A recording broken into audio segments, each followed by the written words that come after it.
The greatest prison escape in American history.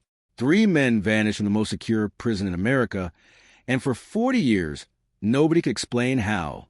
If stories like this keep you awake at night, subscribe now, because this one still terrifies former guards to this day. The siren started at 2:13 a.m., not the normal count alarms, not the short warning buzz inmates heard every week.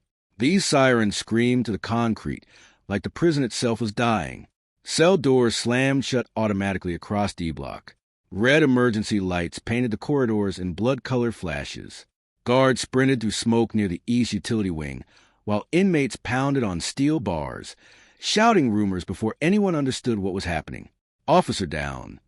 That phrase spread faster than fire. Inside Blackwater Federal Penitentiary, fear moved like currency. Every inmate knew the rules. Stay invisible. Never trust corrections officers. Never owe another prisoner. And never ask what happened in Isolation Tier 6. But tonight, the rules were collapsing. Marcus Reed sat alone in cell 218 when the lockdown began.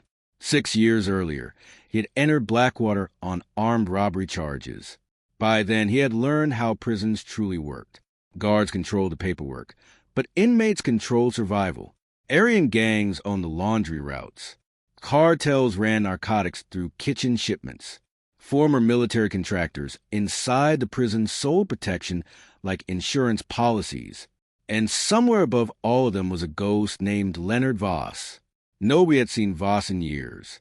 Some inmates believed he was dead. Others claimed he controlled the prison from solitary confinement. Guards refused to say his name aloud. Even hardened killers lowered their voices when talking about him, because Leonard Voss was the only inmate who had ever escaped Blackwater. Officially, the escape failed. Unofficially, 3 guards disappeared the same night. Marcus heard boots thunder down the corridor. A guard stopped outside his cell, breathing hard, sweat running down his neck despite the freezing air. "Reed," the officer whispered. "Did anyone contact you?" Marcus stared silently. The guard shoved a folded piece of paper through the food slot before rushing away. That alone made Marcus uneasy. Guards didn't pass notes to inmates unless corruption was involved, and corruption inside Blackwater always came with bodies. Marcus unfolded the paper carefully. 1 sentence. They found the tunnel. The lights suddenly died. Complete darkness swallowed the block. Then came the screaming. Somewhere nearby, metal crashed against concrete. Inmates began shouting from their cells. A gunshot exploded through the corridor. Then another. Marcus moved toward the bars, trying to see through the blackness. Emergency generators flickered weakly back to life. That's when he saw the blood. A corrections officer lay twisted outside cell 223, throat torn open so violently the floor looked painted red. His key ring was gone, and cell 223 stood open. Empty, Marcus felt his stomach tighten. The prisoner housed there was Elias Kane, former engineer, convicted murderer, and the closest thing Blackwater had to a human calculator. Kane never fought, never talked, never caused trouble. But 6 months earlier, Marcus overheard Kane asking strange questions in the yard. Questions about drainage systems, concrete depth, guard shift rotations. At the time, nobody cared. Now the man was gone. Sirens echoed again as armed response teams flooded the tier wearing tactical gear. Orders blasted through loudspeakers. All inmates faced the wall.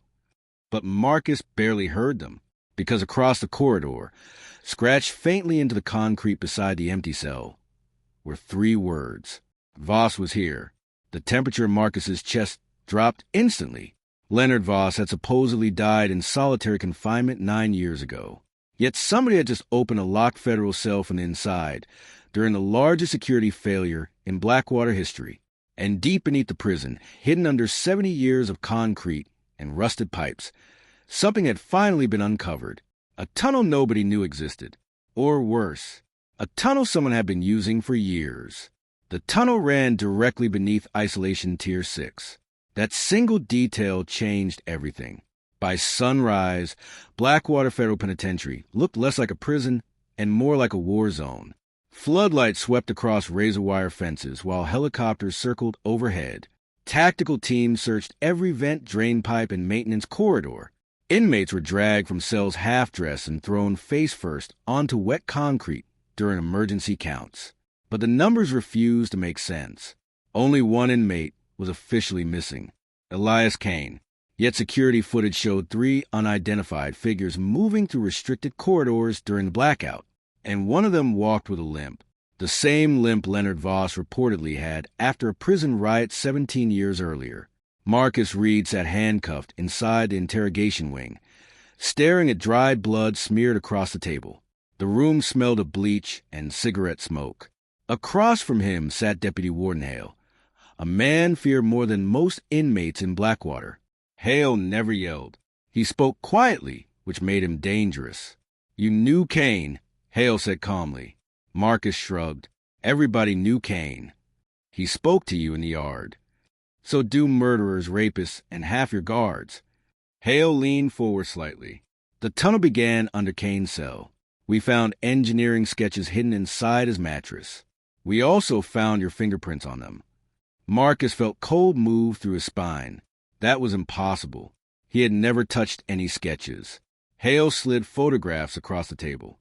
Detailed tunnel diagrams, pipe systems, ventilation routes, guard movement schedules. Marcus recognized the handwriting immediately. Leonard Voss. Every page carried the same initials in the corner. LV. "That's not possible," Marcus muttered. Hale's eyes hardened. "That's exactly what concerns me." Outside the interrogation room, alarms erupted again. Not escape alarms. Medical alarms. The kind used when staff were dying. 2 officers rushed past the glass windows, carrying rifles. Hale stood immediately, listening to radio chatter clipped to his shoulder. Then his expression changed. For the first time, Marcus saw fear in him. "Where?" Hale whispered into the radio. Static answered. Then a voice.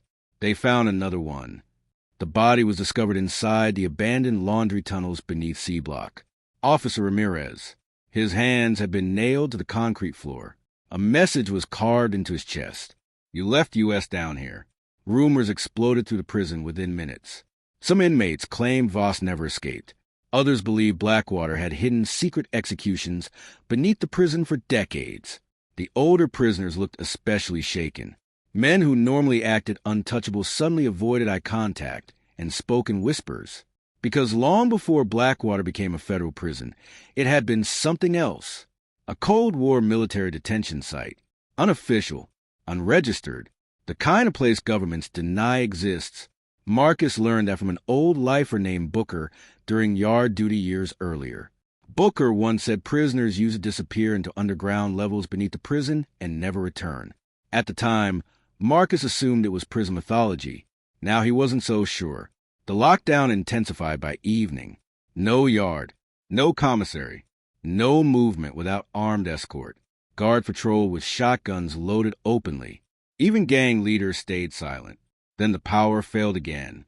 Darkness swallowed Blackwater. This time, the backup generators didn't activate. The prison became a tomb. Somewhere in the distance, metal doors groaned open automatically. Marcus heard shouting echo through the corridors. Gunfire erupted almost immediately. Inmates screamed from neighboring cells as footsteps thundered through the darkness. Then came a voice over the prison intercom. Calm, distorted, male. "Attention Blackwater inmates. Tonight, the truth leaves this prison." The message cut off. Seconds later, every electronic cell door in D Block unlocked simultaneously. Steel doors burst open across the tier. Chaos detonated instantly. Prisoners poured into corridors, swinging homemade blades, pipes, broken bed frames. Rival gangs collided under flashing emergency lights. Guards fired rubber rounds into crowds that refused to stop advancing. Marcus stayed frozen for half a second too long, because standing at the far end of the corridor was a man wearing an old prison maintenance uniform. Gray hair, scar across the jaw, a noticeable limp. Leonard Voss, alive, and smiling directly at him. Voss raised one finger slowly toward the floor beneath them. Then the concrete exploded upward. The blast ripped through D Block like an earthquake, throwing inmates and guards through smoke and shattered steel. Beneath the collapsing floor, hidden under decades of concrete, Marcus saw stairs descending into darkness, and dozens of human skeletons chained to the underground walls. The explosion silenced the riot. For one horrifying second, nobody moved. Smoke rolled through the shattered corridor, while pieces of concrete rained onto twisted metal bunks below. Emergency lights flickered weakly through the dust, revealing what Blackwater had hidden for decades. Human remains, rows of them. Skeletons chained to underground pipes beneath the prison floor, like forgotten animals. Some still wore rusted military restraints. Others had bullet holes through their skulls. The smell rising from below was ancient, wet, and rotten. Even the guards looked terrified. Then the shooting started again.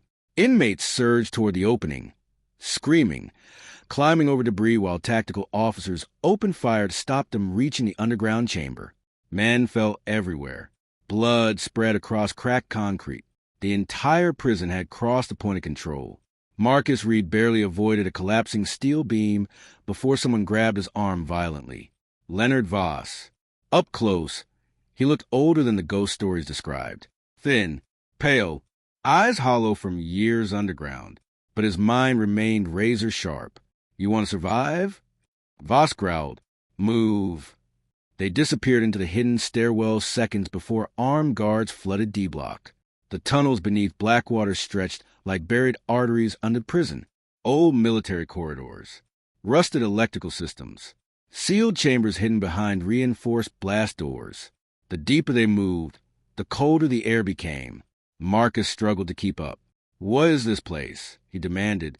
Voss didn't slow down. "Blackwater wasn't built for prisoners," he said.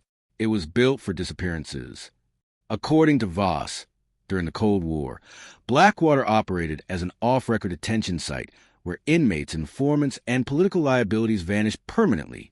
Official records were erased, bodies buried underground. Guards who participated received promotions and silence bonuses from federal contractors connected to the prison.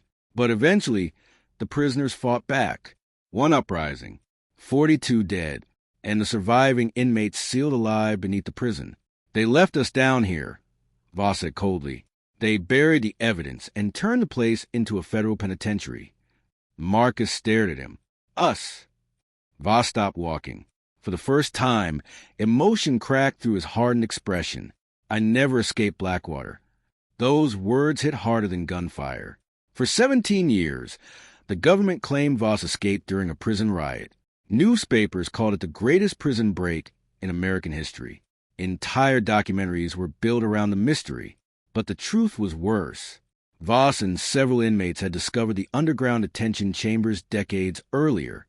Before they could expose them, corrupt officials staged the escape story, secretly trapping the men beneath the prison to die. Everyone believed they vanished.